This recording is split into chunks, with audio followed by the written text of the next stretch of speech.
नमस्कार दोस्तों, स्वागत है आपका आपके अपने चैनल कॉमर्स 6 में। एमसीक्यूज की सीरीज स्टार्ट की हुई है, साथ के साथ हम लोग टॉपिक भी करेंगे। इसमें लगभग आपके 10-12 टॉपिक तो इसमें से क्लियर हो जाएंगे और बाकी जो हमारे इंपॉर्टेंट टॉपिक हैं जो कुछ रह गए हैं वो भी मैं आपको साथ के साथ करवाऊंगी।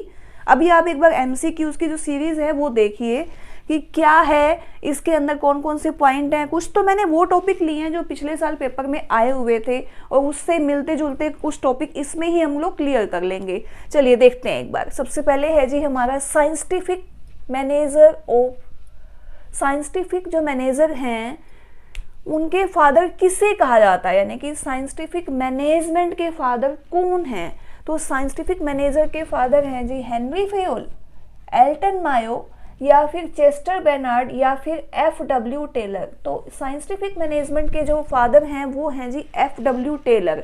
इसे हमने कैसे याद करना है, जैसे हेनरी फ्यूल है, एफ.डब्ल्यू. टेलर, और एक हेनरी मिन्सबर्ग था, और एक पिछली बार जो मैंने हेनरी फोर्ड के बारे में बताया था। तो टेलर क्या है? टेलर क्या है कि यूं तो है नहीं कि मान लो कोई चीज़ की सिलाई करता है तो ऐसे ही कटपट कर देगा और कुछ भी सिल के रेडी हो जाएगा। कुछ ना कुछ साइंटिफिक तो लगाता ही है ना, मेजरमेंट लेगा बकायदा, उसको पर्टिकुलर वहीं उसी जगह पे स्टिच करेगा।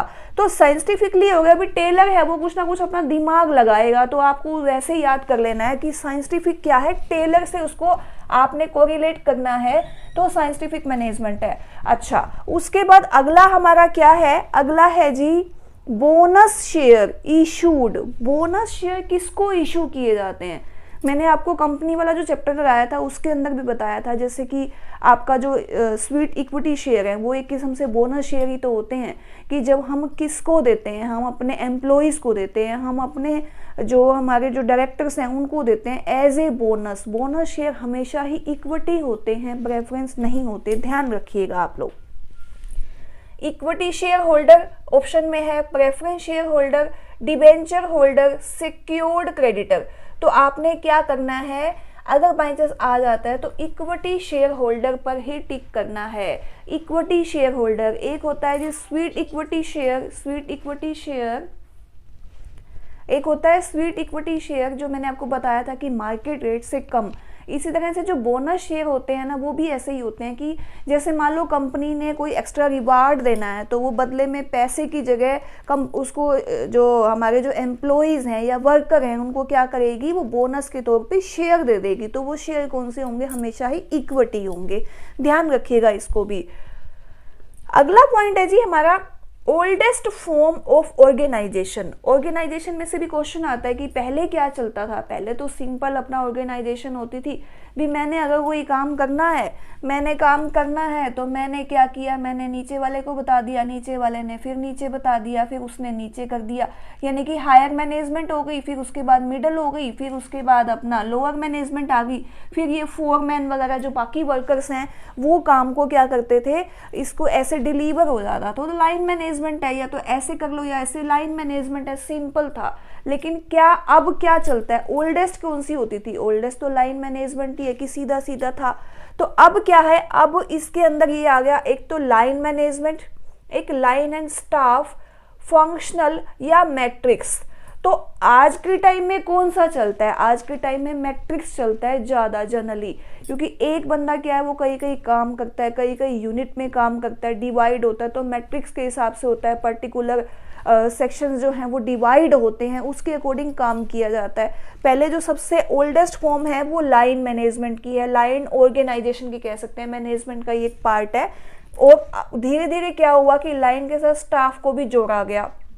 फिर फंक्शनल, फंक्शन के अकॉर्डिंग आया भी, जिस पर्टिकुलर पर्सन जो है जिस काम से रिलेटेड है, जो फंक्शन जिस डिपार्टमेंट वाइज हुआ।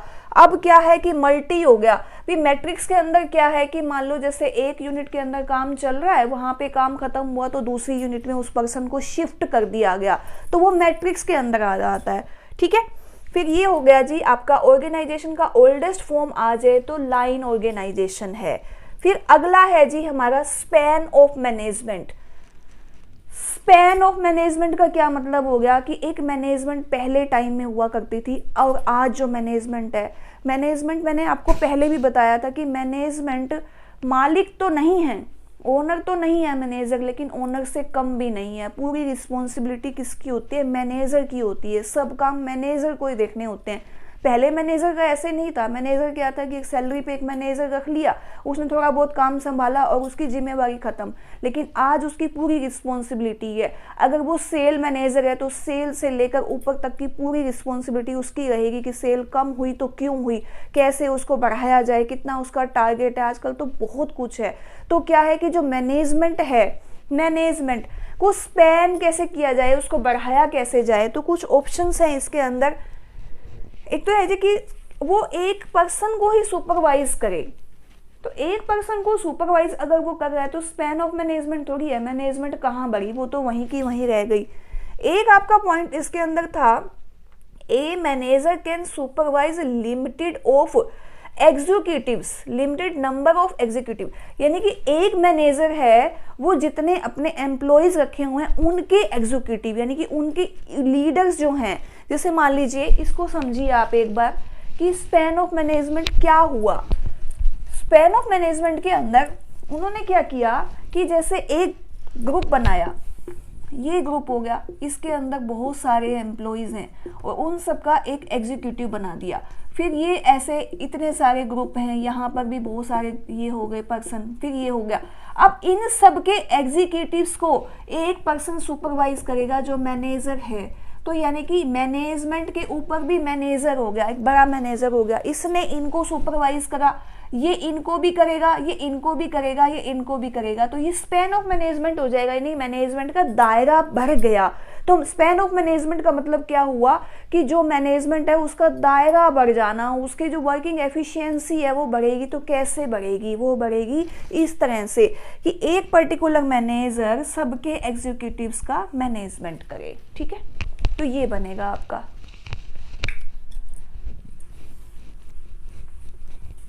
क्वेश्चन लगभग घूम फिर के इनमें से ही आने हैं, ध्यान रखिएगा।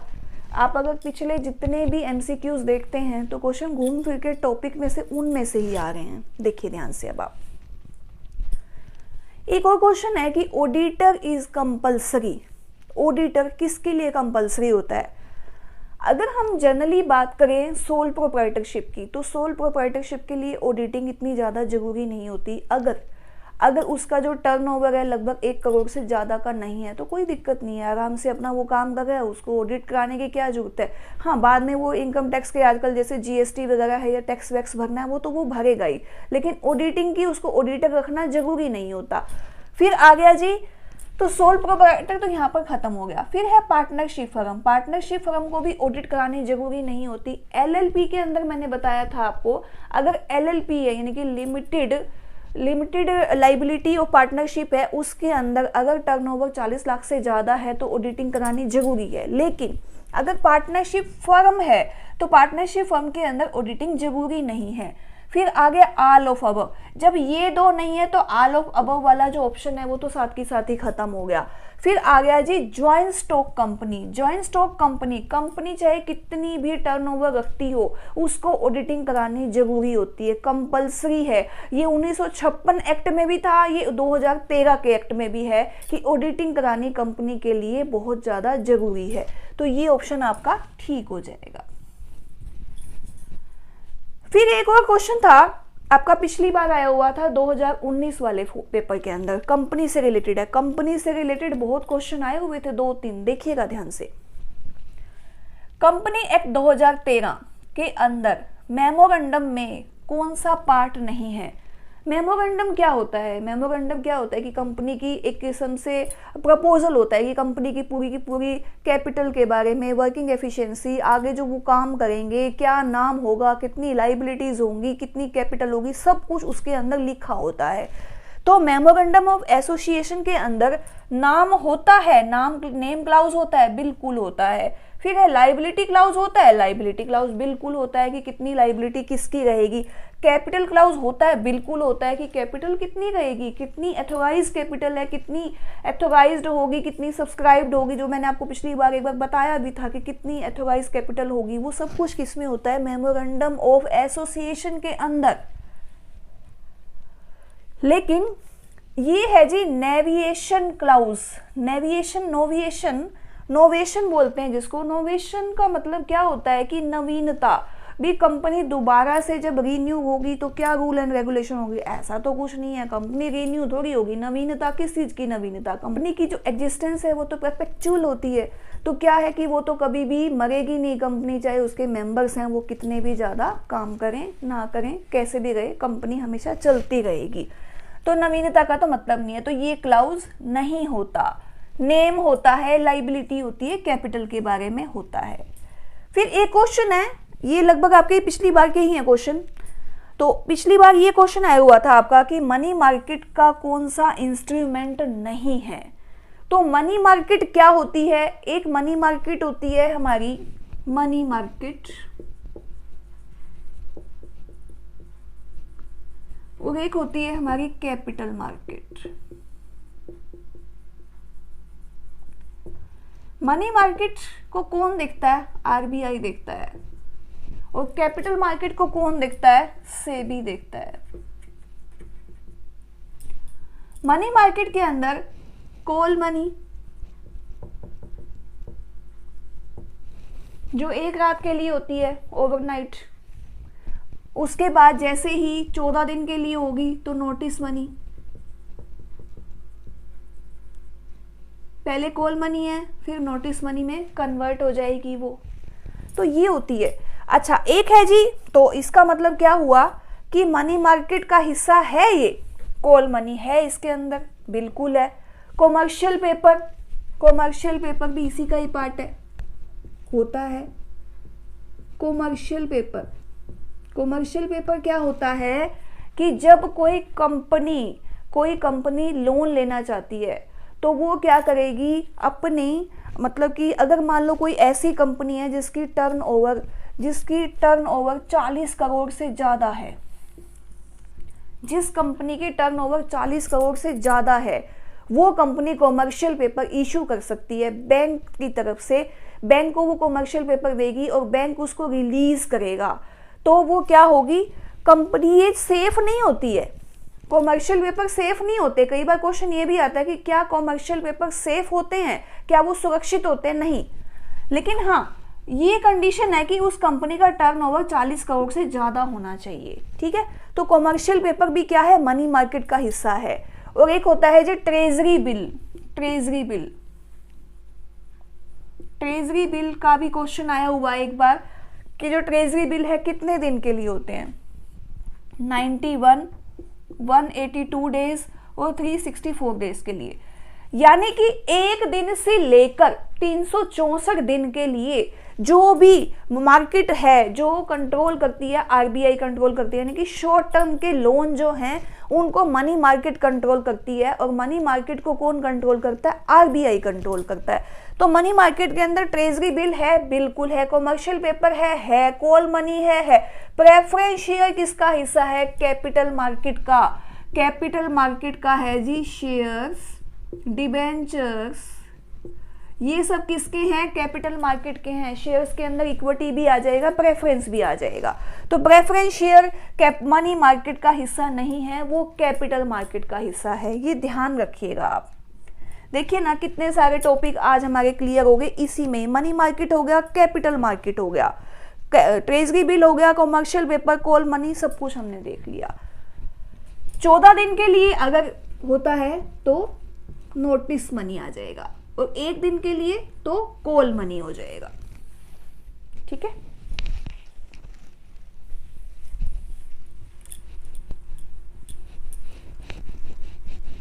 उसके बाद है कि फॉरेक्स को कौन मेंटेन करता है। फॉरेक्स को कौन मेंटेन करता है, फॉरेक्स क्या होता है, फॉरेक्स होता है जी विदेशी मुद्रा। विदेशी मुद्रा, कौन कौन सी विदेशी मुद्रा, एक तो है जी डॉलर,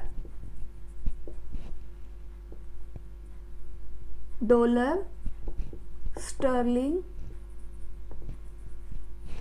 पौंड, येन और यूरो।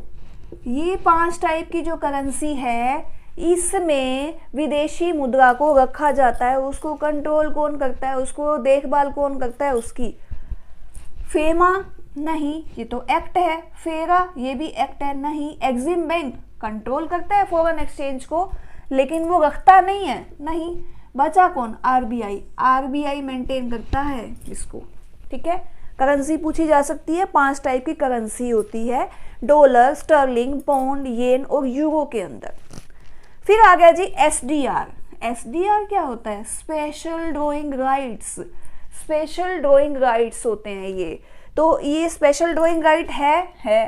सुपर डेवलपमेंट राइट नहीं, स्पेशल डेवलपमेंट राइट नहीं, सुपर ड्रॉइंग राइट नहीं, स्पेशल ड्रॉइंग राइट होता है इसका फुल फॉर्म, ठीक है। फिर आ गया मार्केटिंग मायोपिया। मार्केटिंग मायोपिया किसने दिया था? मार्केटिंग मायोपिया को किसने दिया, उससे पहले थोड़ा सा मार्केट मायोपिया के बारे में जान लेते हैं। ये मार्केट मायोपिया है क्या?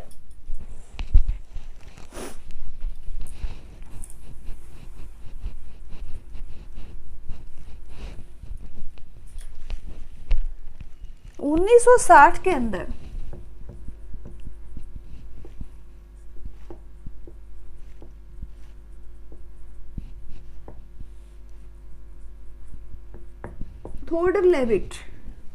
थियोडर लेविट ने 1960 के अंदर ये बोला था मार्केट मायोपिया के बारे में कि अगर कोई मार्केट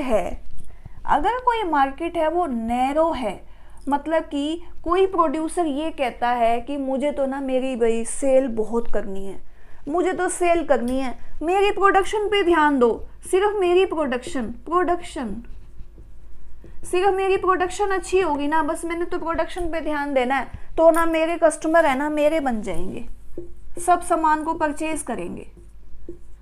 तो क्या पॉसिबल है कि आप प्रोडक्शन पे ध्यान दे रहे हो और आप इन कस्टमर के ऊपर ध्यान नहीं दे रहे, तो कौन आपका सामान खरीदेगा? खाली आप प्रोडक्शन किए जा रहे हो, आपको यही नहीं पता कि कस्टमर क्या चाहता है। तो इन्होंने ये थ्योरी दी थी मार्केट मायोपिया के अंदर। इन्होंने बोला कि आप मार्केट को कंट्रोल कर सकते हो, पूरा कंट्रोल कर सकते हो, लेकिन आपको कंडीशन क्या रखनी है? आपने कस्टमर के ऊपर अपनी पकड़ बनानी है, कस्टमर को देखना है कस्टमर क्या चाहता है, आप उसके अकॉर्डिंग अपना प्रोडक्ट बनाओ, उसको क्या डिमांड है, क्या वो चाहता है, किस तरह का प्रोडक्ट उसको चाहिए, आप जो बना रहे हो क्या वो उससे सेटिस्फाइड है या नहीं है। अगर वो सेटिस्फाइड है तो आप अपनी पकड़ बना सकते हो, आप अपने बिजनेस में उछाल ला सकते हो। तो अगर जो नैरो टाइप की मार्केट है उसको बोला गया था कि अगर नैरो मार्केट है जिसके अंदर सिर्फ एक सिंगल थोड़ी सोच रखी जाती है कि भी आप सिर्फ है ना प्रोडक्शन की तरफ ध्यान दे रहे हो, आप बाकी किसी चीज के ऊपर ध्यान ही नहीं दे रहे, ना कस्टमर की तरफ, ना उसकी डिमांड की तरफ, ना उसकी नीड की तरफ, सिर्फ अपना जुटे हुए हो, तो इससे आप मार्केट के अंदर राजा नहीं बन सकते। तो ऑप्शन आया था कि मार्केट मायोपिया किसने दिया? तो माइकल पोर्टर ने क्या दिया था? वैल्यू चेन एनालिसिस दिया था। वैल्यू चेन एनालिसिस का जो थ्योरी है वो किसने दी थी? वो दी थी वैल्यू चेन एनालिसिस की थ्योरी दी थी। और उसके बाद एक और है जी एल्टन मायो, इसका मायोपिया से संबंधित है लेकिन एल्टन मायो नहीं है इसका। फिर एक और हो गया जी इब्राहिम मास्लो ने तो आवश्यकता वाला हायरार्की वाला सिद्धांत दिया था, मैंने पिछली बार बताया भी था, ठीक है। तो ये भी नहीं है, तो ये बच गया जी आपका थियोडर लेविट। ये आपका पिछली बार क्वेश्चन आया हुआ था 1960 के अंदर। तो हो सकता है कि ये क्वेश्चन आ जाए कि भी मार्केट मायोपिया क्या है, क्योंकि पिछली बार एक क्वेश्चन और भी आया हुआ था सॉरी मार्केटिंग का, होलो मार्केट, ग्रीन मार्केट, वो मैं सारा इसमें ऑप्शन के थ्रू आपको बताऊंगी कि कौन कौन सी मार्केट होती है, क्या होता है उसका सिस्टम। अगले एमसीक्यूज के अंदर उसके बारे में भी मैं आपको थोड़ा सा बताऊंगी। तो ठीक है, ये है जी आपका कुछ मैंने आपको ये एमसीक्यूज कराए हैं, इससे आपको काफ़ी हेल्प मिलेगी। और अब जो बचे हुए टॉपिक है बस उसको ख़त्म करेंगे हम लोग, और साथ के साथ एमसीक्यूज भी करते रहेंगे बीच बीच में, ताकि आपको जो एक टॉपिक के साथ साथ कई टॉपिक साथ के साथ क्लियर हो जाए, क्योंकि अब टाइम थोड़ा रह गया है तो हमें उसके हिसाब से भी चलना पड़ेगा। चलिए मिलते हैं अगली वीडियो में अगले टॉपिक के साथ। और अगर आपको मेरी ये वीडियो पसंद आ रही है तो आप इसको लाइक कीजिए, शेयर कीजिए, सब्सक्राइब कीजिए अगर आपने अभी तक चैनल को सब्सक्राइब नहीं किया। और हाँ, एक और बात भी है कि हाँ टॉपिक के लिए वैसे तो आप लोग क्वेश्चन वगैरह या मतलब कमेंट वगैरह करते हैं कि हाँ हमें ये टॉपिक करना है, और मैं कोशिश भी करती हूँ कि मैं उसको करवाऊँ भी सही। हर कमेंट का जवाब देना मुश्किल हो जाता है, कई बार क्या है कि हम लोग जवाब दे देते हैं, कई बार नहीं भी दे पाते। तो कोशिश तो मेरी यही रहती है कि अगर किसी की कोई प्रॉब्लम है मैं उसको साथ के साथ सोल्व करूं। फिर भी कई बार due to lack of time नहीं हो पाता, तो नेक्स्ट टाइम कुछ टाइम में आपको रिप्लाई मिलेगा, ठीक है। टेंशन मत लीजिए, अपना तैयारी पे जरूर ध्यान दीजिए, फुल अपना फोकस है ना, इस बार आपने एस्टेट को पार कर देना है।